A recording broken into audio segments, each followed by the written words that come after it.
नमस्कार। India debate में आप सबका स्वागत है। मैं हूं आशुतोष पाठक। मित्रों, दुनिया भर में एक के बाद एक षड्यंत्र हो रहे हैं। सामने से आपको दिखेगा कि नहीं ये षड्यंत्र है, लेकिन जो आपको छोटा खिलाड़ी दिख रहा है वही बड़ा खिलाड़ी हो रहा है और ये साबित भी हो रहा है। 2020 से 2023 के बीच में एक शख्स अरविंद केजरीवाल के संपर्क में था।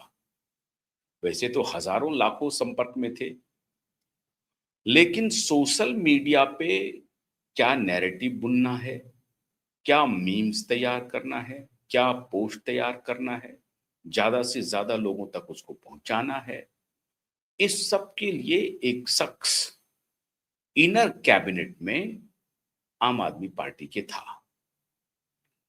और श्रीमान बहुत ही युवा व्यक्ति है वो। उस व्यक्ति का नाम है अभिजीत दीपके। अभिजीत दीपके का अभी क्या कनेक्शन होता है, मैं अभी पूरा डिटेल में आपको बताता हूं। 3 वर्ष तक ये अरविंद केजरीवाल की आम आदमी पार्टी के बड़े सूत्रधार रहे, सोशल मीडिया नैरेटिव बिल्ड करने वाले। आजकल अभिजीत दीपके अमेरिका में बैठे हुए हैं, न्यूयॉर्क में, कभी वॉशिंगटन में, कभी कहीं, लेकिन अमेरिका में बैठे हुए हैं। मूल रूप से अभिजीत दीपके रहने वाले हैं महाराष्ट्र के संभाजी नगर के। पुणे से इन्होंने मीडिया की और पीआर की पढ़ाई की और हायर स्टडीज के लिए भी फॉरेन में हैं, अमेरिका में हैं और वहां पढ़ाई कर रहे हैं। क्या पढ़ाई कर रहे हैं? पीआर कम्युनिकेशन की पढ़ाई कर रहे हैं। सामने से यही दिखेगा आपको। हाँ, कई बार ऐसी परिस्थिति हो जाती है जिसकी ताक में ये बैठे रहते हैं और उसी को फ्लिप कर देते हैं। और मैं यहां पर लग रहा है कि उसका जिक्र करना बहुत जरूरी है कि श्रीमान हमारे देश के मुख्य न्यायाधीश जस्टिस सूर्यकांत जी ने एक गलती कर दी।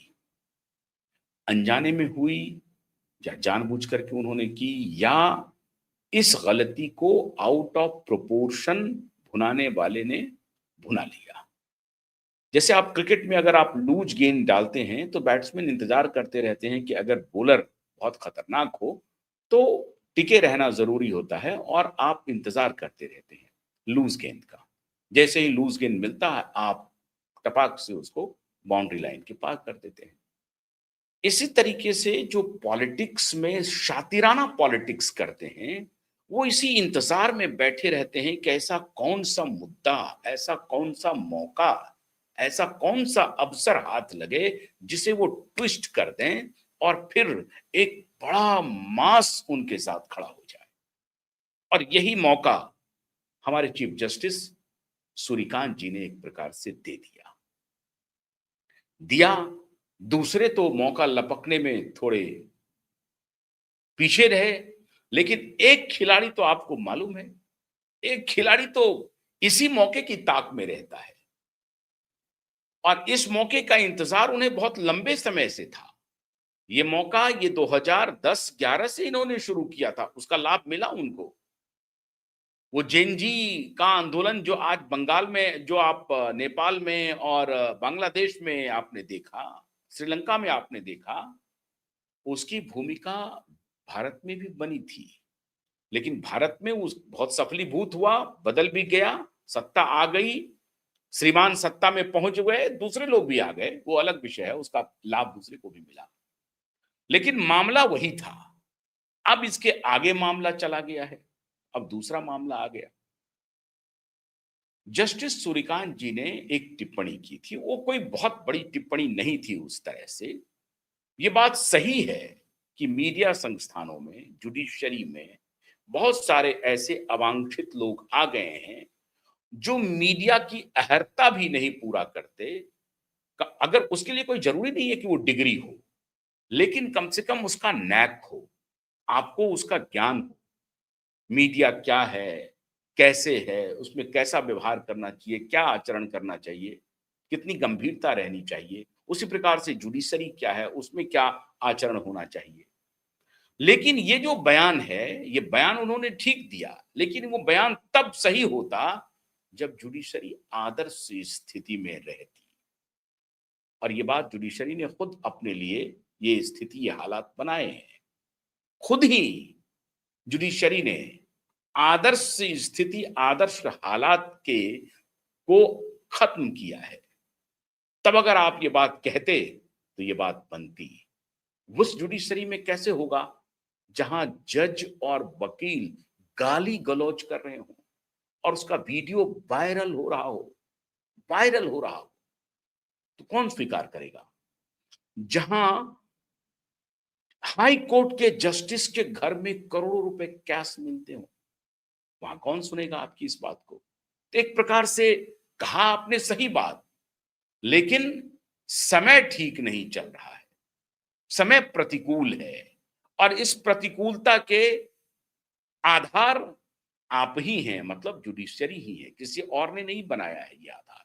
ये आधार जुडिशरी ने, ये मौका, ये अवसर जुडिशरी ने दिया है। फिर आपके मुंह से ये बात निकल गई, निकलने की देरी थी, खेल शुरू हो गया। श्रीमान अरविंद केजरीवाल ने अपना खेल प्रारंभ कर दिया है मित्रों। ये संयोग नहीं है, यह संपूर्ण प्रयोग है। 13 मई को अरविंद केजरीवाल ने प्रेस को ब्रीफ किया, कहा कि हमारे युवा जो, जिनको नौकरी नहीं मिल रही है, जो सिस्टम से परेशान हैं, मारे मारे फिर रहे हैं, पढ़ाई लिखाई करके भी उनको अपेक्षित रोजगार नहीं मिल रहा है, उनको हमारे जस्टिस जी कॉकरोच कह रहे हैं। ये नहीं कहना चाहिए, ये उचित नहीं है और ये गलत है। अपील किया, इमोशनल अपील किया। और उसके बाद अमेरिका में अपने टूल किट को एक्टिव कर दिया और टूल किट एक्टिव हो गया मित्रों। मैंने जिस शख्स का अभी नाम लिया, अभिजीत दीपके, वो श्रीमान 16 मई को एक आभासी डिजिटल एक पार्टी का निर्माण कर लेते हैं। कहीं रजिस्टर नहीं है, डिजिटल पार्टी है, का निर्माण करते हैं। पार्टी का नाम रखते हैं कॉकरोच जनता पार्टी। और कॉकरोच जनता पार्टी पहले तो लोगों ने समझा कि मजाक है, व्यंग है, सोशल मीडिया पे चलता रहता है। लेकिन बड़ी संख्या में भारत के युवा इस पार्टी को फॉलो करने लगे, उससे जुड़ने लगे।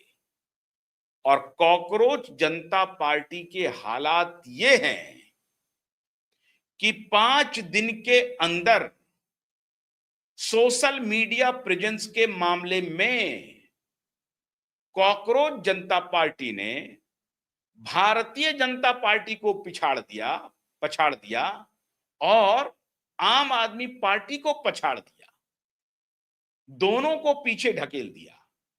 इंस्टाग्राम पे दौड़ रहा है, फेसबुक पे दौड़ रहा है और जितने सोशल मीडिया प्लेटफॉर्म हैं सब पे द्रुत गति से भाग रहा है। लेकिन इनको मालूम है कि इंस्टाग्राम को हमारे जो यंग हैं, यूथ हैं, वो ज्यादा फॉलो कर रहे हैं और इंस्टाग्राम के फॉलोअर सुदूर ग्रामीण इलाकों में भी बहुत अधिक है। फेसबुक से भी ज्यादा वक्त लोग इंस्टाग्राम पे बिता रहे हैं रील के जरिए। इन्होंने बहुत ही स्मार्टली इंस्टाग्राम पे सबसे पहले कॉकरोच जनता पार्टी को डाला और इंस्टाग्राम पर यह वायरल होना शुरू हो गया। फिर उसके बाद इनका खेल शुरू हुआ। अब इसमें ये संयोग नहीं है, बिल्कुल भी संयोग नहीं है। अरविंद केजरीवाल का सोचा समझा प्रयोग है और अभिजीत दीपके अमेरिका में बैठ करके जांच अगर हुई तो पता चल जाएगा आपको कि कहीं सोरोस से भी इनका संपर्क ना हो और किसी फाउंडेशन से भी ना इनका संपर्क हो। मुझे नहीं मालूम, मैं पक्की बात तो नहीं कह सकता हूं, लेकिन इसमें कोई शक नहीं है कि सोरोस का ये डिजायर है कि भारत का यूथ कब सड़कों पर आए। भारत का यूथ सड़कों पर आए, अच्छी बात के लिए आए, कोई बात नहीं है, अच्छे लॉजिक के साथ आए, कोई बात नहीं है, सरकार को भी घेरने के लिए आए, सही लॉजिक के साथ, सही नीयत के साथ, कोई बात नहीं है। लेकिन नीयत गलत हो, लॉजिक गलत हो और उसके बाद भी आप सड़क पर हो, उसकी तैयारी हो रही है रिजीम चेंज की। और रिजीम चेंज में अब अरविंद केजरीवाल को लग रहा है कि हम फंसते जा रहे हैं बुरी तरह से। अभी 1 महीने का वक्त उनको मिला है रिप्लाई फाइल करने के लिए, जो 2 जज ने उनको नोटिस दिया है, जिसमें कंटेम्प्ट ऑफ कोर्ट का नोटिस पेंडिंग है उनके खिलाफ, और उसमें कोई आधार नहीं मिलेगा, उनको जेल जाना ही पड़ेगा, एविडेंस ऐसे हैं। और जेल इसलिए भी मैं कह रहा हूं क्योंकि जिस 2 जज ने इनको नोटिस दिया है अरविंद केजरीवाल जी को, उसी 2 जज ने अभी 2 दिन पहले एक यूट्यूबर को 6 महीने की सजा सुना दी है। मैक्सिमम कंटेम्प्ट कोर्ट में मैक्सिमम सजा है 6 महीने की। 6 महीने की सजा और 2,000 रुपए का जुर्माना कर दिया एक यूट्यूबर को। और वो यूट्यूबर सिर्फ यही काम कर रहे थे, जुडिशियल प्रॉपराइटी की बात, जुडिशियल अकाउंटेबिलिटी की बात, जुडिशियल रिफॉर्म की बात कर रहे थे। लेकिन उन्होंने कहा कि ये जुडिशरी की तानाशाही है, जुडिशरी की मनमर्जी है। ये जो टिप्पणी कर दी, इस पर हमारे न्यायाधीश नाराज हो गए और उन्होंने कहा कि आपने मनमर्जी कैसे कह दिया, जुडिशरी मनमर्जी करती है क्या? ये बात ठीक कह रहे हैं आप कि जुडिशरी मनमर्जी नहीं करती है, जुडिशरी कानून के दायरे में काम करता है। आपको कोरोबरेट करना पड़ेगा कि किस केस में कैसे आप जुडिशरी पर लांछन लगा रहे हैं, और आप अगर उसको कोरोबरेट कर देंगे तो कोई बात नहीं। जैसे मैं कहता हूं कि भाई दिशा सालियान का एक पिटीशन पड़ा हुआ है उनके पिताजी का एफआईआर करने के लिए, और एफआईआर करने के सारे आधार हैं केस लॉज। उसके बाद भी 1.5 साल से ना तो पुलिस ने एफआईआर किया और ना ही जुडिशरी ने संज्ञान लिया। अभी तक जुडिशरी ने कोई फैसला नहीं किया। तब मैं कहता हूं कि नहीं, वहां पर जुडिशरी मनमानी कर रही है। मैं ये कहता हूं, मैं उस केस का आधार देकर के ये बात कैमरे पर फिर कह रहा हूं कि यहां पर जुडिशरी क्या कर रही है, इसे मनमानी ही माना जाएगा। तारीख पर तारीख, तारीख पर तारीख, उस पर्टिकुलर केस के आलोक में, उस पर्टिकुलर केस के संदर्भ में कह रहा हूं। इसका मतलब ये नहीं है मैं इसको जनरलाइज कर रहा हूं।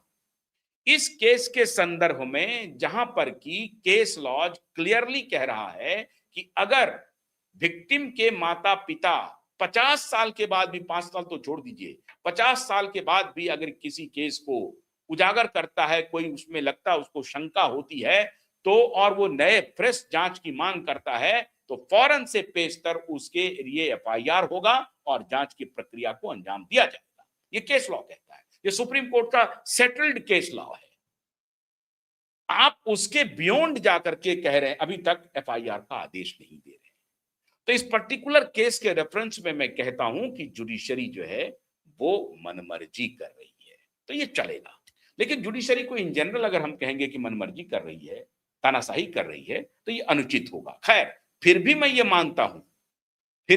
मानता हूं कि इस रिमार्क को जिस तरह से दोनों जज ने उन्हें कंटेम्प्ट की सजा सुनाई है, उस पर चर्चा होनी चाहिए। हालांकि उसमें 60 दिन का उनको रिलीफ मिला हुआ है, वो सुप्रीम कोर्ट में जाकर के अपनी प्ली कर सकते हैं। हालांकि उस दोनों जो डिवीजन बेंच था, उसमें जो उन्होंने प्ली किया, उससे जज महोदय ने कहा कि इनके आर्गुमेंट से ये लग ही नहीं रहा है कि इन्होंने गलती की है। इनको कोई पश्चाताप नहीं है कि इन्होंने जुडिशरी को तानाशाह कह करके कोई गलती की है। इनको पश्चाताप नहीं है। तो उस एंगल पर मैं ये बात मान सकता हूं कि जुडिशरी उनको कह रही है कि आपको आप गलत कर रहे हैं, इस बात का एहसास है। उनको वो कह रहे हैं कि नहीं, मैंने कोई गलत काम नहीं किया है, उन्होंने ये कहा है। अब ये जो रेफरेंस है, इसकी सुनवाई के लिए सुप्रीम कोर्ट में गया, और सुप्रीम कोर्ट में अगर उन्होंने ये साबित कर दिया, गुलशन जी ने, कि नहीं मैंने जो कहा है वो सही है, तो फिर उस ऑर्डर पर स्टे भी लग सकता है। हाईकोर्ट के जो ऑर्डर है कंटेम्प्ट ऑफ कोर्ट का, सजा का 6 महीने का, उस पर स्टे भी लग सकता है, स्टे लग सकता है।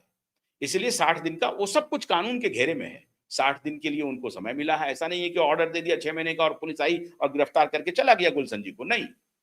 उनको कहा कि आप जाइए, सुप्रीम कोर्ट जाइए, आप प्ली कर सकते हैं। सुप्रीम कोर्ट में वो प्ली करेंगे और सुप्रीम कोर्ट अगर उनको लगेगा कि इनकी बात में दम है तो वो स्टे करेंगे, और लगेगा कि नहीं हाई कोर्ट ने सही किया है तो उसको आगे बढ़ाएंगे। लेकिन सब कुछ होगा कानून के दायरे में। अब यहीं पर एक मिस्टेक हो गया हमारे श्रीमान ऑनरेबल जज चीफ जस्टिस सूर्यकांत जी से। उन्होंने कोई पासिंग रिमार्क दिया था। अब ये बात ध्यान रखने की बात है, अगर कोई पासिंग रिमार्क एक यूट्यूबर देता है कि तानाशाही हो रही है, मनमर्जी हो रही है, उस पर 6 महीने की सजा हो जाती है, ध्यान रखिए।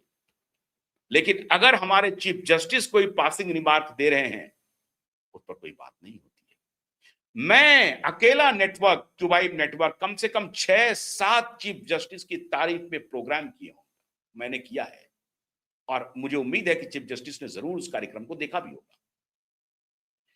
अब मैं हैरान हूं कि उनसे इतनी बड़ी गलती कैसे हो गई, ये ब्लंडर कैसे हो गया। वो पासिंग रिमार्क ही होगा, बहुत हद तक सही भी है। मैंने भी आपको कहा कि बहुत हद तक उनके रिमार्क सही भी हैं, फिर भी बहुत बातें सही होती हैं सार्वजनिक जीवन के लिए, लेकिन उसे कहने से सार्वजनिक रूप से बचा जाता है। ये मर्यादा है, कुर्सी की भी मर्यादा है। आपने जब ये बात कह दी तो बहुत लोगों को लगा कि ठीक है, हम लाचार हैं, हम असफल हैं जीवन में, इसका मतलब आप हमें कॉकरोच कहेंगे। असफलता के बहुत सारे आधार होंगे मिलॉर्ड, और कम से कम चीफ जस्टिस सूर्यकांत जी से हमने ये अपेक्षा नहीं की थी, क्योंकि उनकी पढ़ाई लिखाई तो पुआल पर हुई है। वो तो शुद्ध देशी हैं, शुद्ध देशी गांव के रहने वाले हैं, गांव के जीवन से वो यहां तक पहुंचे हैं, इसमें कोई शक नहीं है। वो एक सफल पर्सनालिटी है जिन्होंने अपने मेहनत से, अपने कर्मों से अब ये कुर्सी पाई है। लेकिन फिर भी उनको तो इस बात का एहसास होगा कि बहुत सारे लोग अगर असफल रह जाते होंगे, उसका सिर्फ एक मात्र कारण नहीं है कि वो कॉकरोच हो गए, वो परजीवी हैं, पैरासाइट हैं। ऐसा नहीं हो सकता है। असफल होने के जीवन में बहुत सारे कारण हैं, बहुत सारे नुआंसेस हैं उसके। आप जैसा व्यक्ति, आप जैसा इन्फॉर्म्ड व्यक्ति कैसे कह सकता है किसी को कॉकरोच? इससे ऐसा लगता है एक सेंस ऑफ एरोगेंस उस कुर्सी विशेष का लोगों ने रेफरेंस में ले लिया, और आपने एक मौका दे दिया ऐसे चालाक चतुर व्यक्ति को जो इसी ताक में बैठे रहते हैं। अब वो एक बहुत बड़ी आबादी जो वाकई में परेशान है, उनके सामने मिलियंस टन्स समस्याएं हैं, उनसे वो लड़ते हुए खुद को आगे बढ़ा रहे हैं। अब इसमें अगर किसी ने इस आग में घी डाल दिया तो फिर वही होगा, अभिजीत दीपिके बनेगा, और वो बन गया अभिजीत दीपिके। अब आप देखेंगे कि अभिजीत दीपिके मिलकर के, हालांकि इनसे कुछ होगा नहीं, ये पक्का मान के चलिए, लेकिन ऐसे अनएम्प्लॉयड यूथ, ऐसे जो ग्रामीण इलाकों में अधिक हैं, इंस्टाग्राम पे आप उनको अप्रोच करते हैं, और वहां अगर आप केजरीवाल का मैसेज पहुंचता है, मनीष सिसोदिया का मैसेज पहुंचता है, तो करोड़ों युवा उनसे जुड़ जाएंगे, और फिर जो वो चाहते हैं वो कर गुजरेंगे, और फिर वही करेंगे, फिर वही धोखा देंगे, वही झूठ बोलेंगे, ठगेंगे, वो समाज को ठगेंगे, वो फिर से शीश महल बनाएंगे। रोजगार किसी को कुछ नहीं मिलेगा, युवाओं को कुछ नहीं होगा। और ये जो दीपके है ना, ये दीपके यूएस में बैठ करके किसी के पैसे पर इस तरह के कॉकरोच अपना ये क्रिएटिविटी भी दिखाएंगे। ये हो सकता है कि शुद्ध इनका क्रिएटिविटी भी हो, चल गया, ऐसा भी हो सकता है, लेकिन इसकी संभावना कम है। जिस तरह से इसको रफ्तार दिया गया है, उससे साफ लगता है कि डीप स्टेट या सोरोस इसके पीछे लगा हुआ है, और ये और कोई नहीं, श्रीमान अरविंद केजरीवाल का ये टूल किट है। और श्रीमान अरविंद केजरीवाल ने टूल किट को अमेरिका में अब एक्टिव कर दिया है, भारत में अब उसका फॉलोअर बनेगा, और आपको आने वाले दिनों में कुछ माहौल दिखेगा सोशल मीडिया पे कॉकरोच जनता पार्टी के रूप में। तो आप अलर्ट रहिए, आपको आगाह करना हमारा काम है। ऐसे युवा जो अनएम्प्लॉयड हैं, जो जो परेशानी से गुजर रहे हैं, उनको धैर्य से काम लेना है, किसी के बहकावे में नहीं आना। हाँ, कोई सही बात अगर आपको कही जा रही है, जिसका कोई अंतर्राष्ट्रीय माफिया से कोई उसका संबंध नहीं हो, किसी डीप स्टेट से संबंध नहीं हो, किसी सीआईए से संबंध नहीं हो, किसी सोरोस से संबंध नहीं हो, उसको जांच करके परख करके उनके पीछे जाइए।